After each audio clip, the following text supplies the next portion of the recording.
Hey there, welcome to Farmcraft. I'm John. This is my Stihl combi system.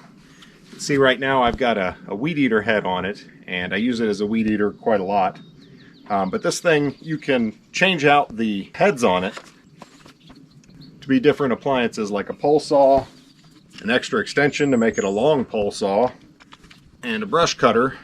I was using this the other day, and it quit working. And I think this might be a pretty interesting repair. I have some ideas what might be wrong with it, but first let me show you what it's doing. Now I should add, I was using this as a pole saw when I was taking down those big dead trees, and it wouldn't run. I tore the carburetor apart and I found some RTV in the carb. It worked pretty good for a while after that, and then I was weed eating with it the other day, and I had been using it for probably half an hour. No problems, and suddenly this. It's been hard to start, so I expect this is going to be tough.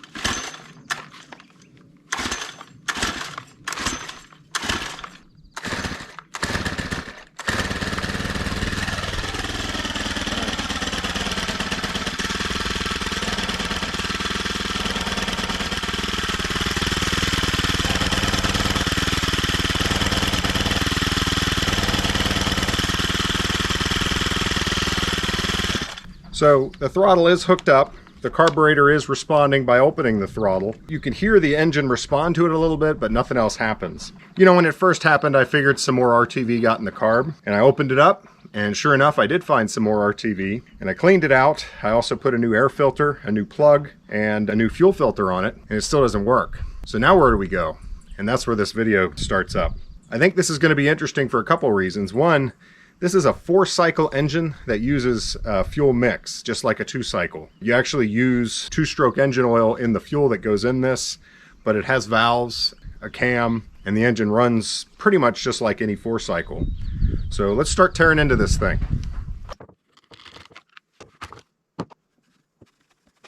So I forgot to mention, when I was using it, the first thing I noticed is fuel was actually leaking out of this primer bulb. And I thought it was just sucking air. I thought this was going to be an easy fix. So that's a new one of those as well. So we've got new plug, new primer bulb, new fuel filter in the fuel tank, and then that air filter I just took off is new. But it hasn't made any difference doing any of that. That's when I realized this might be interesting and I ought to get out the camera. And the way it died was interesting because it was running just fine, and it's like someone hit a switch and it just died down into that low idle and wouldn't respond anymore. You pull the fuel, nothing happens. Never had an engine do that to me before. Kind of strange. So I really don't think it's a fuel delivery issue, but I'm gonna make sure right now. I'm gonna start it back up, and I'm just gonna give it a whiff of starting fluid in the intake there. If it doesn't respond with something, then fuel's not the issue.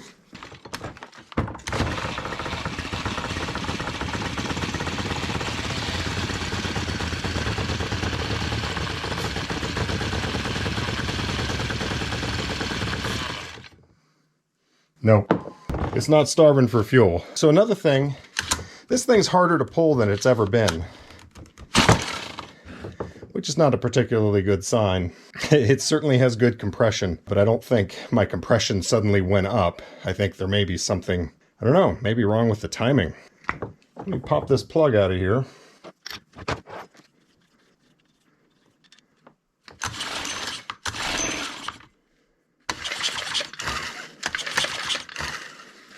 And it's very easy to pull when you get the plug out. While we're here, probably a good idea to go ahead and verify spark.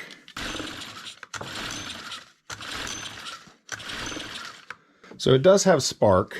Let's do an actual ignition tester. Let's see what that does. Yeah, and that's got a good consistent spark. With an ignition tester, you adjust the size of the gap between these 2 points, and you can really test how strong the spark is. Jump in that gap. I'll make it a little wider. Yeah, it's even able to jump that gap. So definitely no spark issue. I'm going to go ahead and pop this carburetor off of here again, just because I'm here and I want to confirm that there's not RTV in the carburetor again. So this is the throttle cable.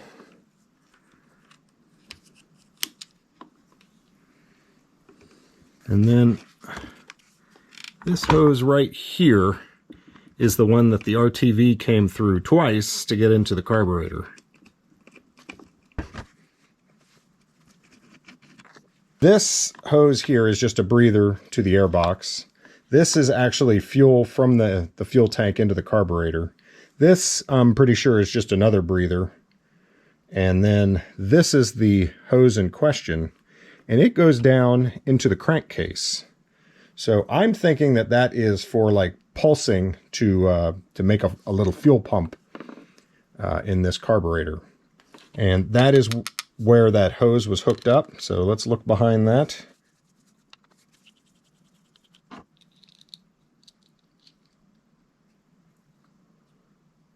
So where I found the RTV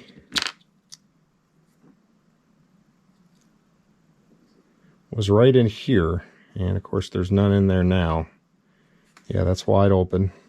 And that diaphragm's still flexible. It's a little stiff. Next time I'm at the Stihl dealer, I'll see if I can pick up a new one. But really, not bad. It certainly should run.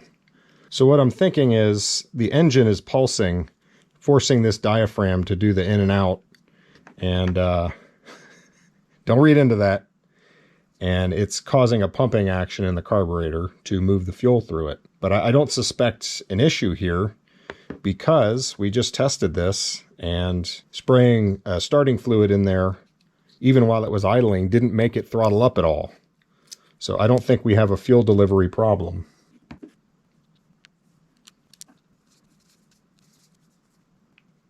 Okay, behind here are the valves. So let's get that valve cover off.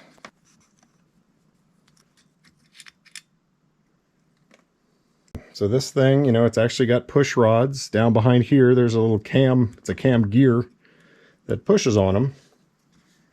And I'd like to check our valve clearance.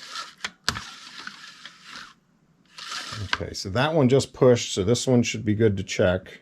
Now these you check right in front. There's a space right in the front here. And they're both supposed to be 4/1000ths. Well, that one's a little tight. And this would be our intake valve.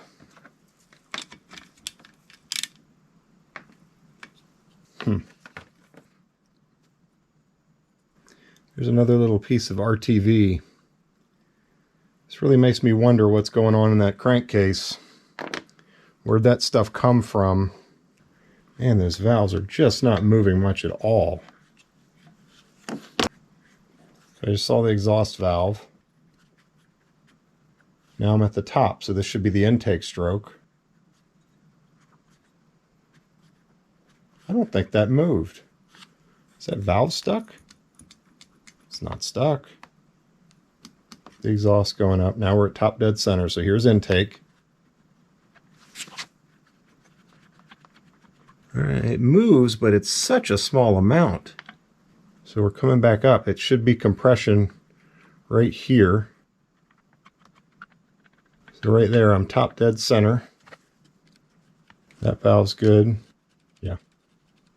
If anything, that valve's a touch loose.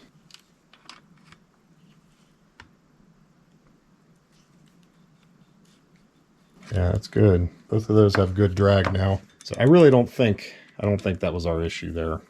You know, I forgot to mention I did take the exhaust off, because if the exhaust was obstructed, then that would prevent anything from going through the engine, and that would cause this. But that's not the issue.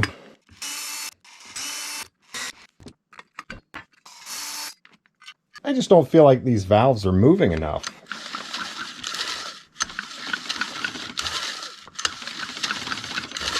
I know it's a small engine, but I really want to get in and look at the cam gear.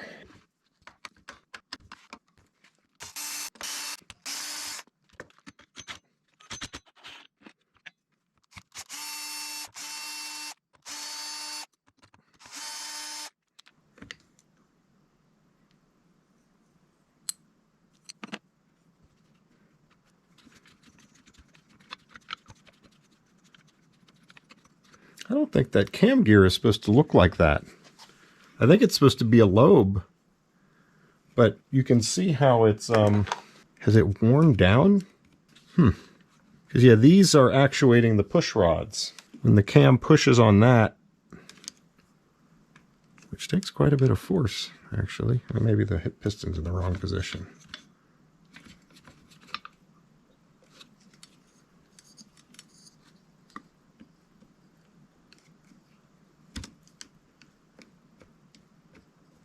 So the cam pushing on that drives the push rod, which is right there and there, up into the rocker arm, which then pushes the valve down.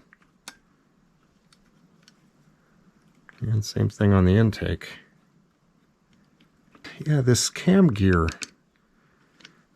I think, might be trashed. Look at that. All right, I want to see our timing.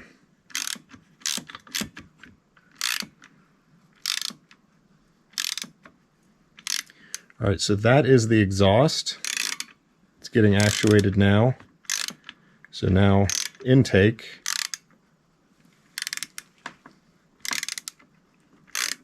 So here's compression. And right there's top dead center. Yeah, these marks are supposed to be perfectly horizontal, and that's supposed to be straight down when it's at top dead center. And it is. I can see the top of the piston. Let me just verify that, yeah, it goes down that way and that way. So again, looking at the piston only, right there is top dead center. And that looks perfect. So the timing is fine. I was thinking maybe it skipped a tooth, but that's not the case.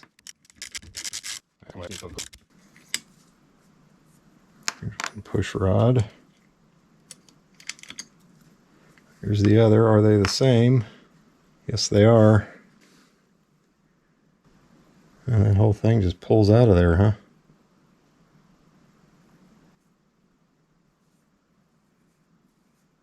Comes out.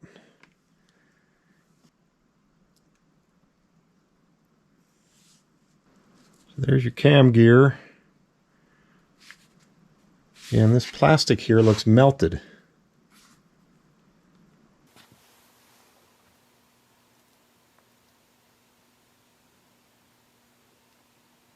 And I'm willing to bet that my cam gear is worn down and needs to be replaced. But the other thing is, I see more RTV in there. So I don't think I'm going to stop here. I need to get in there.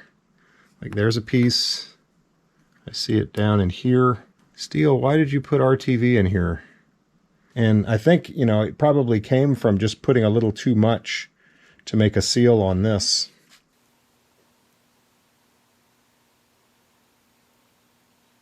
So let's talk about the sponsor of today's video, Topdon.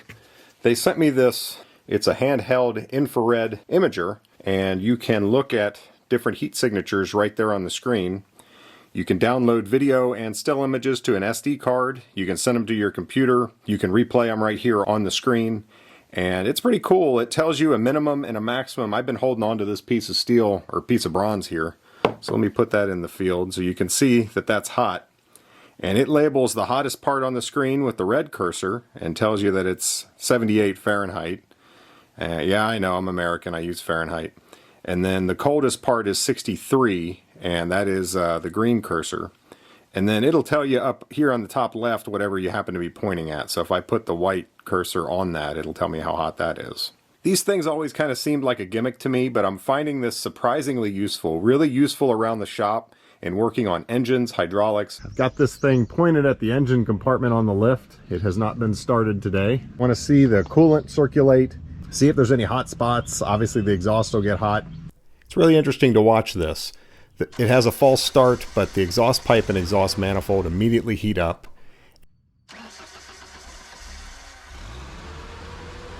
And then the engine heats up pretty quickly, and you can start to see the coolant flowing through the block.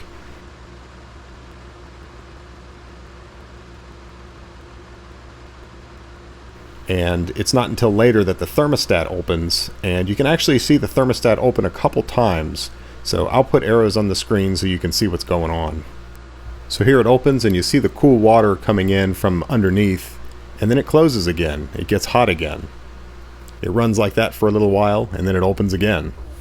I had always assumed a thermostat would open once the engine got hot enough and just stay open, but apparently not. So now we're looking at the hydraulic compartment. And I bet you we're going to be able to see the fluid flowing here. Be kind of cool to see the hydraulics actually working in real time. Okay, first we're doing lift up, and you can actually see the cylinder going up right here. And then you'll see the fluid coming in these lines and in this center valve here. All right, now I'm going to rotate the basket and you'll see things heat up over here. And then finally I'm going to tilt the basket and you can figure out which valve that is on your own. So I also wanted to tell you guys, we recently started an Instagram page and I'm going to be putting, regular reels and photos, little things over there. And teamed up with Topdon, we're going to do a giveaway over there. And that's going to happen in the next couple of weeks. A pretty nice battery charger. So go over there to check that out. So thanks to Topdon for sponsoring this video. I'm impressed with this tool and happy to add it to my kit. Check the links in the description. Now let's get back to work. Well, we've come this far. Let's tear this thing all the way down. I want to see where that RTV is coming from. It feels like it slots into.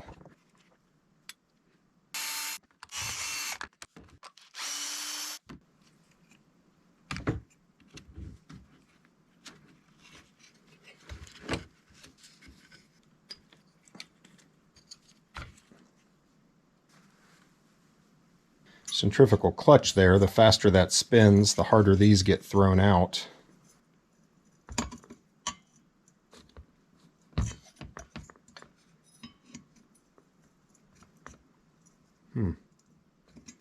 That side seems to be frozen. Maybe I ought to clean that up while I'm here. Take that apart. So one of the things that's really interesting about this engine is there's no oil reservoir. So the oil, the intake, has to get to the crankcase as well as go into the cylinder. So I'm not quite sure how that's accomplished, but hopefully we'll be able to see in just a minute here.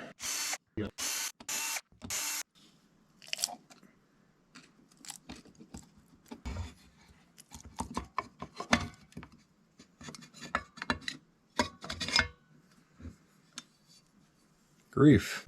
Well, I think I found where the RTV was coming from.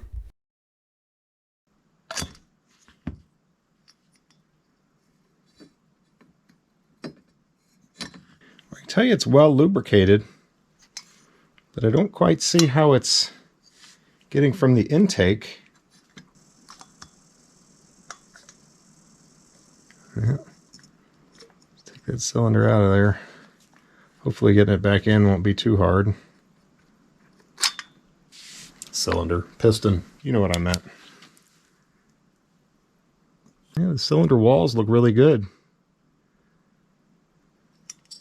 Yeah, there's the source of the RTV. All of this junk.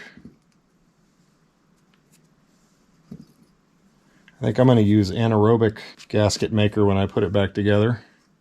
A little bit of carbon on top of the piston, not much. This pin feels tight. There's a little bit of play there, but not bad. So what's going on with this thing? It must just be that cam gear. I was thinking I was going to come down here and find RTV jammed in something that was making it hard to spin, but nope. Look how much they put on there. I'm going to spend a little time cleaning this up and I'll bring you back. Alright, one thing I discovered is my cam lobe. I'm at 750 thousandths there, and it gets all the way up to 780. So, yeah, that's wrong. I looked online, and the new ones do not have a lip there. That's actually supposed to be full thickness. So I've worn down. I mean, that's a crazy amount of material that is just missing from this thing. I'm really shocked that it was running at all. So yeah, that measures 925 from 750 would be 175 thousandths of travel that it should have when it throws the valves. And, mine's got like 30. That's crazy. I know some people feel like you should never use starting fluid in a two-stroke. It's always been my opinion that if you just use it judiciously, you'll be fine. But this thing's junk. Yeah, I'm going to put some starting fluid on this, keep it wet for a while, and just see if it makes any difference in the in the plastic? And the answer is no. Even after being wet with starting fluid for quite some time, it had no effect on the plastic. In other words, my use of starting fluid in this engine isn't what caused the cam gear to fail. So tomorrow's Monday. Hopefully I can run down to the dealer and pick up a new one of these. They'll probably charge me an arm and a leg for a little piece of plastic, because that's the way things go. All right, so looking this over, there is a hole right there. That's the intake. So the fuel mix coming in can immediately get sucked up into the valve chamber, and then there's communications here that go down into the cam chamber, and it communicates down into the crankcase, and then this also communicates with the carb. Remember, the crankcase is constantly going positive pressure, negative pressure, depending on what the piston is doing.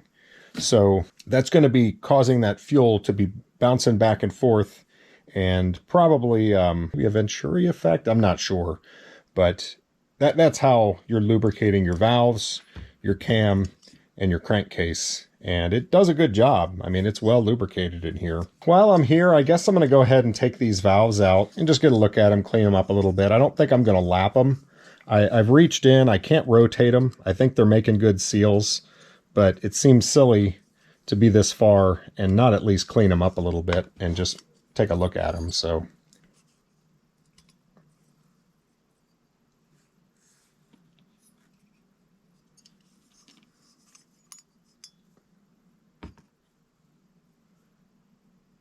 looks really good.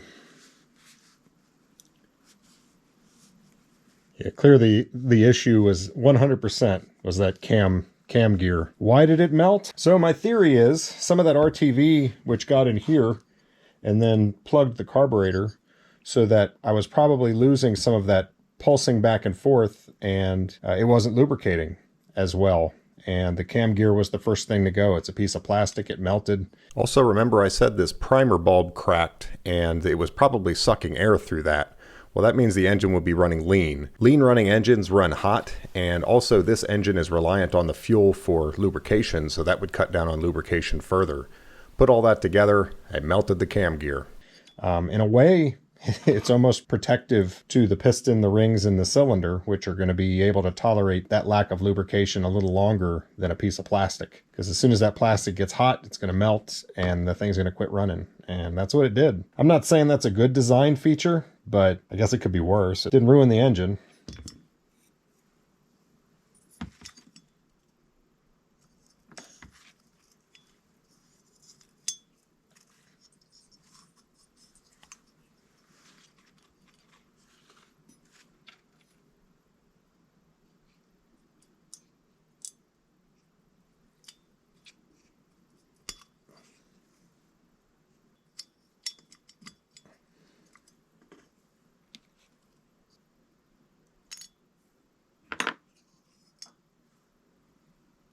And this is the exhaust valve. It's interesting, the other valve was magnetic. This one is not. I guess being the exhaust valve, they wanted to make it out of something tougher, and they used stainless steel. That would be my best guess.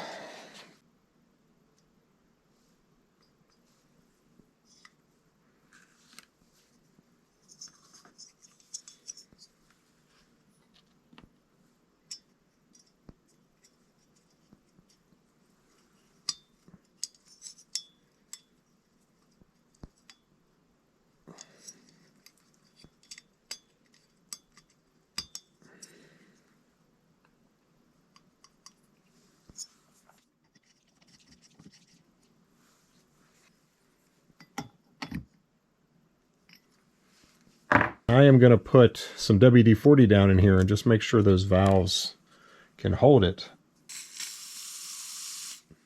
So I'm going to let it sit like this for a little bit and just make sure that that's not going to come leaking out. So I'm pretty sure this clutch has not been working right for quite a while.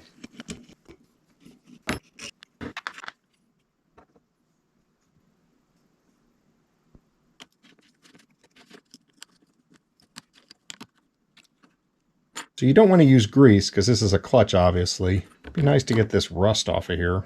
I'll just clean it up a little bit.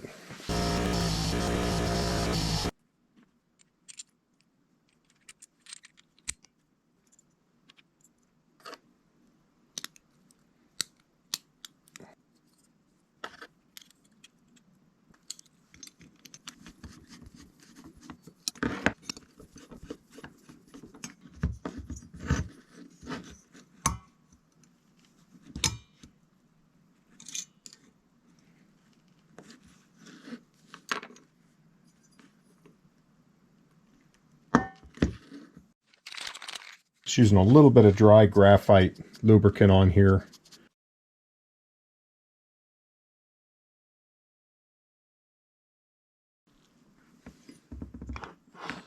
If I tighten these down, it's pretty much seized up. But if I loosen them just a little bit, then these move pretty freely under the pressure of the spring. And what's supposed to happen is as the RPM goes up, these are pretty heavy, they get thrown outward and they push against this, which is what spins the whatever head you have on there, the trimmer or the pole saw. But I've noticed for a long time, in fact, I don't even remember it not doing this, when I would go to start it, the head would spin as well. It shouldn't do that. These should be free to move. Now, there are spacers in here, but maybe they got crushed or something. I don't know. If I tighten, I mean, these are pretty loose right now. That's just barely tight.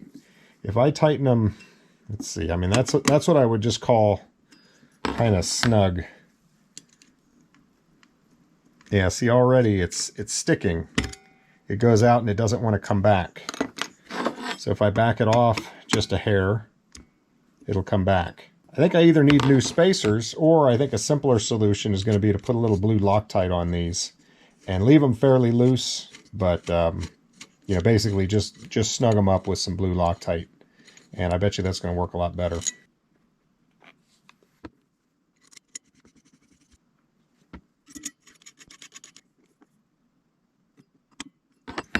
Basically, I'm going to make it as tight as I can get them, but still have these so that they're free to move.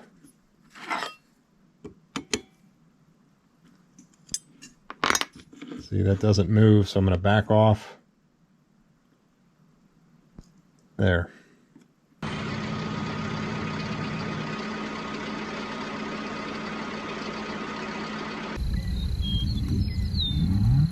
Y'all waiting for me to go get marshmallows?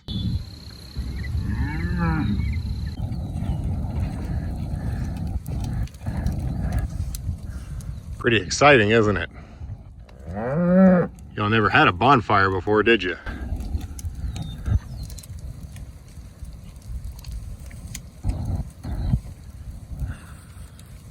They are curious animals. The head has been sitting here happily holding the WD-40 without a single drip. All right, let's work on getting this thing back together. I'm going to use my favorite assembly lube, which is whatever oil it usually is going to use in the future. So this is 2-cycle oil.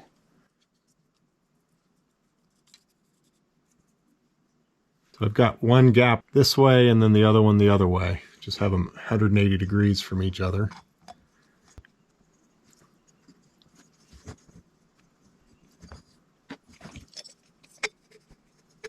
And I just go in with a little pressure and a twist.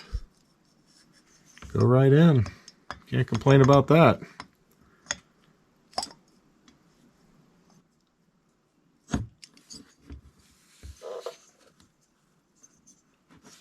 First thing I need to do is get some anaerobic gasket maker on there. See, the nice stuff about this is it's only going to harden up where there's no oxygen available. So where the metal is squeezed tightly together, it will harden. But anything that squeezes internally is going to get dissolved by the fuel and just thrown out of the exhaust.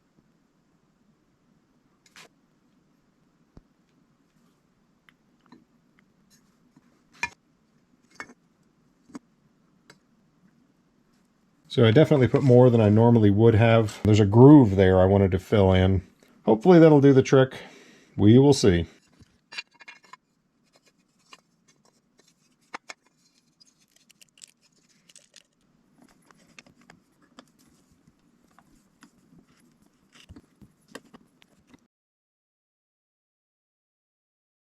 So I don't know what this torque spec's supposed to be, but I'm going to start out with 80 inch-pounds and we'll see.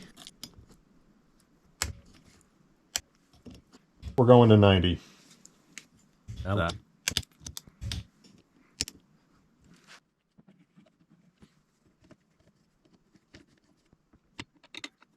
I'm cleaning up the outside of this clutch with some rubbing alcohol. Just to make sure there's no grease or anything on it. And also the other side, the mating surface.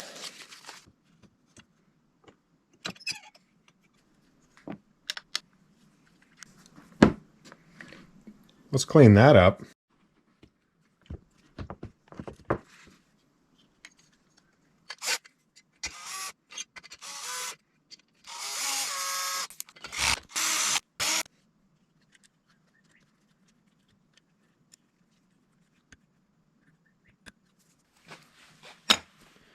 New cam gear, old cam gear. Look at that. This thing is totally solid. So all of that. So let's see. So I'm measuring 750 in that direction. Same. 750. In this direction it is 906. 905. 780. If I replace this and this happens again too quickly, this wasn't expensive. It was only 15 bucks, but it's a fair amount of labor to get to this and repair this. If I have to do this again too soon, I may look at actually making my own, maybe out of brass or something.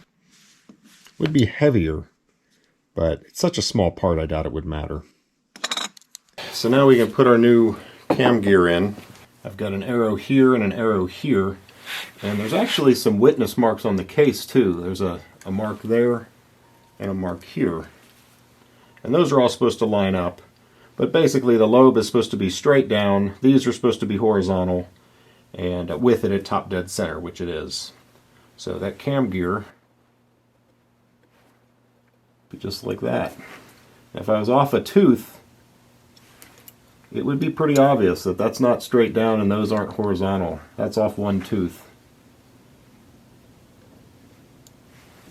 So that's right.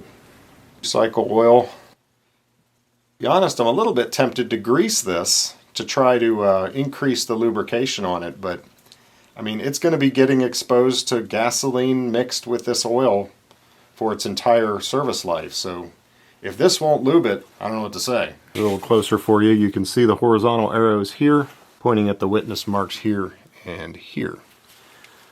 Lobe straight down, this is also pointing straight up.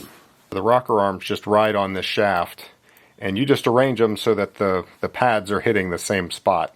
I'm pretty sure it's actually the same part, just flipped around. Yes, it is.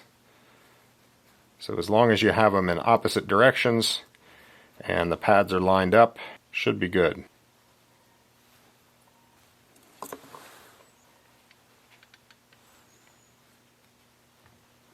The push rod rides right on top of the cup, on top of this little rocker arm here.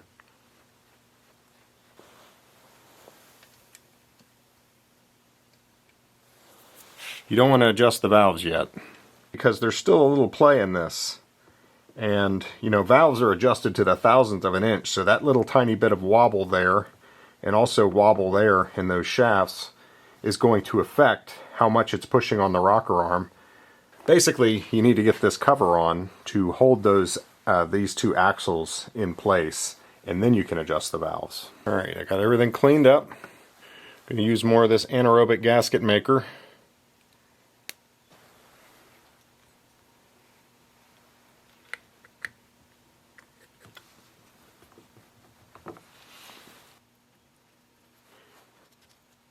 And this is a bit of an experiment. You know, I'm using something different than the original. If I have any problems with this, you will definitely hear about it in the future. There's one more thing that I failed to mention, is that this thing actually has a compression release on it.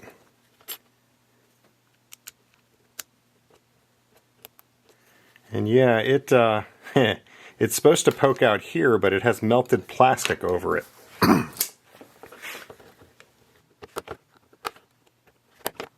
There we go. Yeah, I wish I had thought to talk about this before I put the other cam gear in, but lots of small engines have compression releases on them. It just makes them easier to start. This is what was malfunctioning and what was making mine so hard to pull. When the engine is not spinning, this little bump is sticking out here. And recall how this thing was arranged the push rod for the intake valve was on this side and the exhaust valve was on this side. So the cycle would be intake, because it'd be pushing the intake valve and the piston's going down. And then after that valve closes, compression. So the compression stroke would end here, or you'd have maximum compression, the piston's at top dead center. Then power, the piston is being driven down, and then the exhaust valve, which was over here, would open and release the gases. So this little bump, what it would do, let's go back to right before the intake stroke. This bump is sticking out, but the intake opens, so we're pulling gas into the cylinder. And now the intake valve closes and we start compression, but this little bump is sticking out there. This little thing just nudges that, that intake valve to just let some of that compression out. And so then that's what's happening when you pull the cord. But when the RPMs get up on this thing, this gets thrown out. See, that's spring loaded. The weight of that is going to get pushed to the outside, and that pulls this little bump in. So you no longer get a compression release when it's up to speed. It's only when the engine's not spinning fast. That was why it was so hard for me to pull, and it was spinning fast when this thing melted, and the plastic just melted right over it. You couldn't even see it. And here you can see that compression release on the new gear.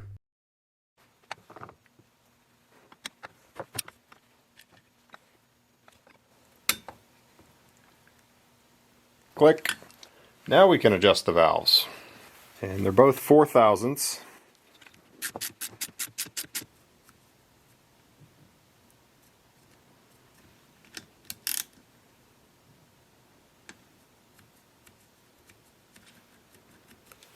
That feels good.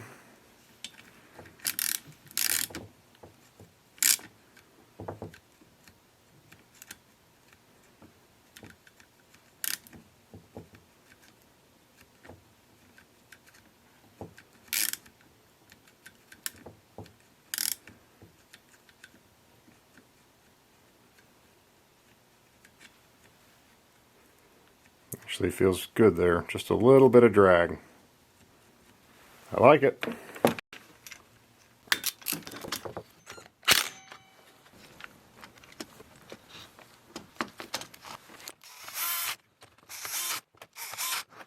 Now for the money shot. Let me reposition you. Remember how little movement there was in the valves when I first opened this up? I've never worked on a tiny little 4-stroke engine before. I've never seen valves on an engine this small before, so I didn't know how much they were supposed to move. Yeah, look at that.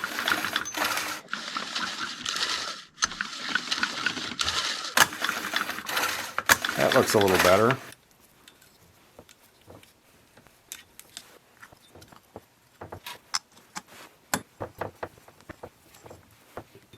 Click. Go ahead and put that plug in before I drop something down the spark plug hole.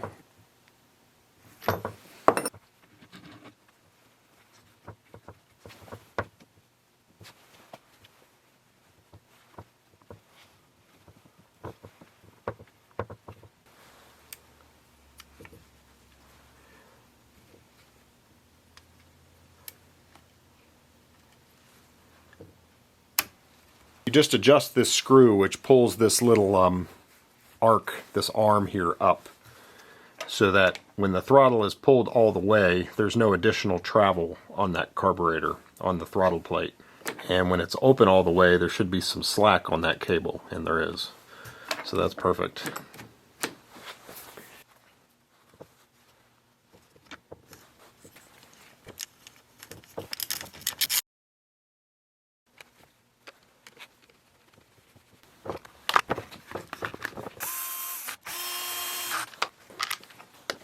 Now's where you look around and make sure there's no parts that you forgot to put on.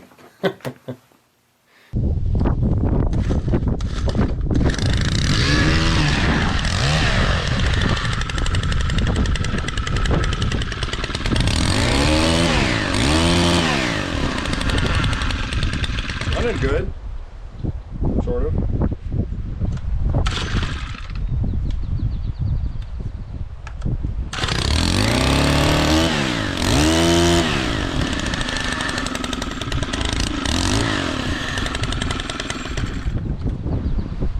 Three adjustments on this thing. There's a high speed screw, a low speed screw, so this is high, this is low, and then there's an idle.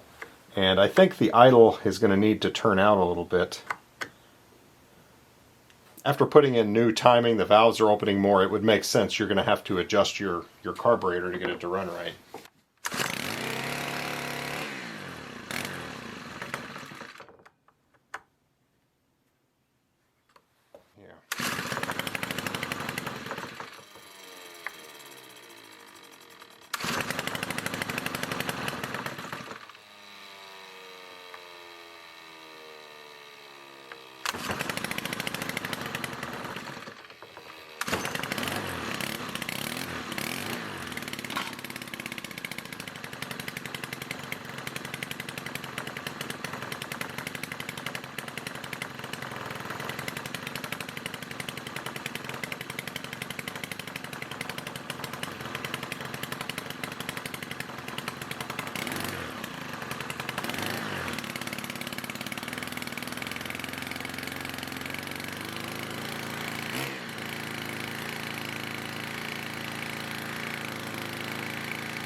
Let's take this thing outside, and I got it so it'll idle now, and then I can fine-tune it.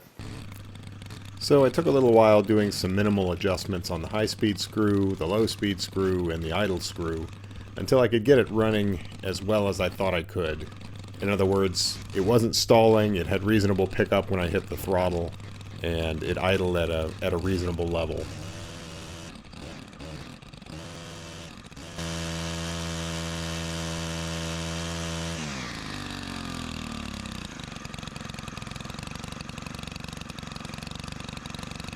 So it's a little finicky. You're supposed to be able to adjust the idle so that the implement that you have on there doesn't turn, but it takes almost nothing to turn that. And my clutch, I don't know, it's fine, it's a weed eater. It's not stalling, it's got reasonable pickup. I wish it was a little better. You know, I think the end result is Stihl makes different levels of quality in their products. And this is probably the lowest quality Stihl product I have. This is more geared towards a homeowner as opposed to a professional who's going to be using these things on a daily basis. A professional is not going to get a combi tool. They're going to get a pole saw, and they're going to get a weed eater, and they're not going to want to change the attachments. So I think this just isn't up to the same quality standards. Don't get me wrong, I've had this thing for over a decade, and it's done a lot of work for me, but it's obvious to me that it's just not as good as my chainsaw. But yeah, you know, all in all, that was a $15 part, not hard to fix. I've got my weed eater and my pole saw back.